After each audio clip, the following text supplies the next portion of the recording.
بسم اللہ الرحمن الرحیم۔ یہ درد بھرا واقعہ ہے حضرت بی بی فاطمہ کا۔ ایک بار حضرت بی بی فاطمہ گھر کے تمام کام کر کے چکی پیس رہی تھی اور رو رہی تھی۔ حضرت علی گھر میں تشریف لائے کہ دیکھتے ہیں کہ گھر کے سارے کام ہو چکے ہیں اور فاطمہ چکی پیس رہی ہیں اور ساتھ میں رو رہی ہیں۔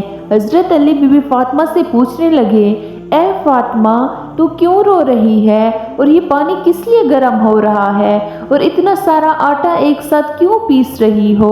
بی بی فاطمہ رو کر فرمانے لگی، اے میرے پیارے شوہر، آج میں نے ایک خواب دیکھا ہے کہ میرے ابو جان کسی چیز کو تلاش کر رہے ہیں، تو میرے پیارے ابا جان نے سرکار دو عالم نے فرمایا، اے فاطمہ بیٹی، میں تجھے تلاش کر رہا ہوں۔ بی بی فاطمہ رو کر فرمانے لگی کہ آج کا دن میرا اس دنیا میں آخری دن ہے، آج میں نے اللہ کو پیارے ہو جانا ہے۔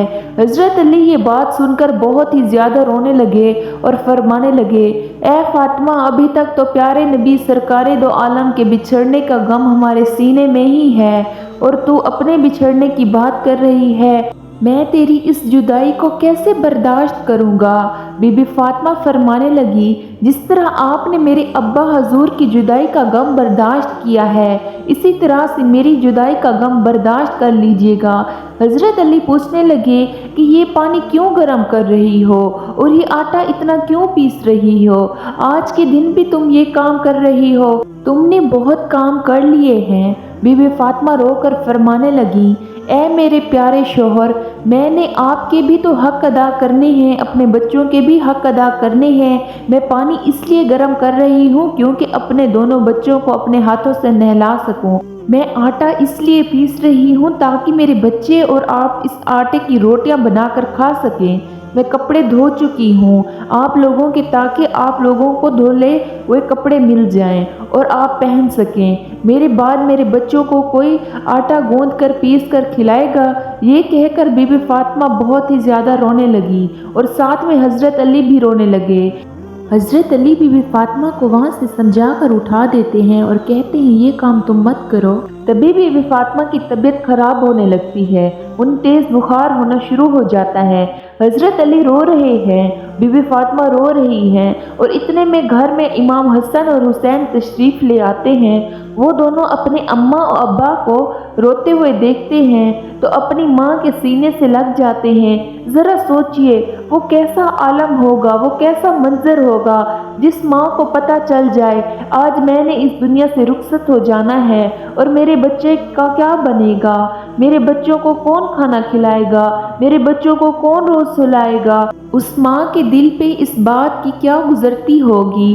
حضرت علی بہت ہی زیادہ رونے لگے اور بی بی فاطمہ بھی بہت رونے لگی اور اپنے باپ اور ماں کو دیکھ کر امام حسن اور حسین بھی بہت رونے لگے اور پوچھنے لگے، اے ابا جان، آپ کیوں رو رہے ہیں؟ حضرت علی خاموش رہے، پھر بی بی فاطمہ سے پوچھنے لگے، اے امی حضور، آپ کیوں رو رہی ہیں؟ تو بی بی فاطمہ نے فرمایا کہ تم دونوں اپنے نانا جان کی قبر پہ چلے جاؤ۔ حدیث شریف میں آتا ہے کہ امام حسن اور امام حسین پیارے نبی سرکار دو عالم صلی اللہ علیہ وآلہ وسلم کی قبر پر چلے جاتے ہیں، وہاں پر جا کر بیٹھ جاتے ہیں۔